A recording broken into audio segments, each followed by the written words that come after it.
Good afternoon, welcome to GrainTV. My name's Cody Bills, this is Brock Shimano. Today's Thursday the 20th and the market sold off yet again today. Corn traded down 6 3/4, beans down 29. That's the third day of hard selling that we've seen out of that grain. Wheat down 15 1/4, and Kansas City wheat trading down 13 3/4. There's a couple reasons why we ended up down here today. I think one of them in particular, we had export sales come out this morning. Very disappointing export sales for corn that didn't help the market at all. Wheat, it was actually very positive for wheat, and beans, we came in a little bit on the shy side of analyst expectations. We also had a large cancellation from China. Over 500,000 metric tons were canceled from export sales that were already booked, and I think that really added some selling pressure to the market this morning. You know, Brock, taking into account the export sales, when we're looking at this in our model, what are we seeing here, and does it have any implications, do you think, for the January WASDE report? I think it does have some implications for that WASDE report. We have seen those cancellations over the last couple of days or so. That is a little bit concerning since we've seen a couple in a row. That's something we will have to monitor as we move forward through this marketing year. But if we take a look at where we've already been this marketing year, our chart here shows us the blue bars are actually what we're experiencing for weekly sales of exports. The red line is what we should be experiencing to meet the current USDA projections.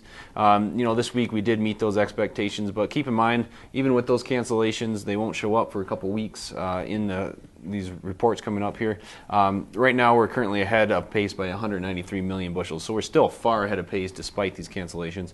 We did fall 1 million bushels this week. Looking at the January report, I do think we will see some sort of revision to the export sales demand picture by the USDA.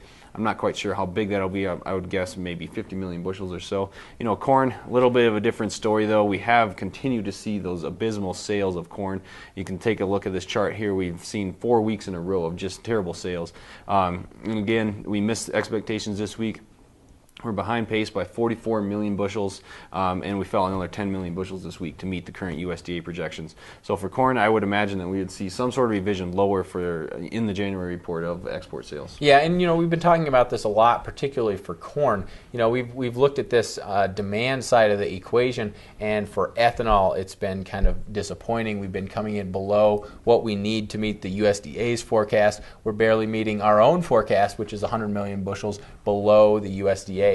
And then when you look at export sales, here, just look at the blue lines here, well below the red line, which is what we need to be, in terms of seasonality, what we need to be booking. We're coming up short every single week. So I think what we're seeing here in terms of price for corn is probably needed to spur some of this demand so that we are in line with what the USDA is forecasting here.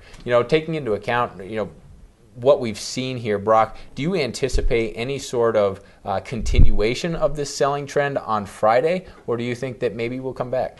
I think we're heading towards the end of the week. We've seen, especially in the soybean market, a large downturn in the market. We've taken off about $1 in the last 3 sessions. So I would imagine that heading into the weekend, we're heading towards a holiday on next Tuesday, a shortened day on Monday.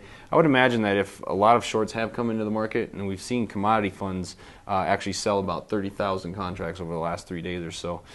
Those are a couple things to keep in mind. I do imagine that we will see some sort of support come in tomorrow. We're right around that $14 level.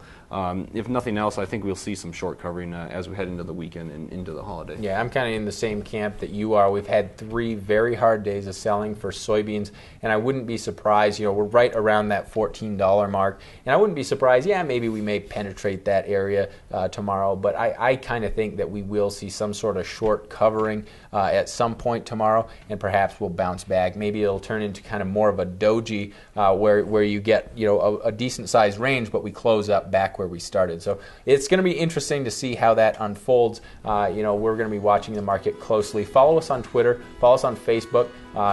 Make sure you follow our opening and closing calls here that we do every day. But thanks a lot for tuning in, and we will see you on Friday.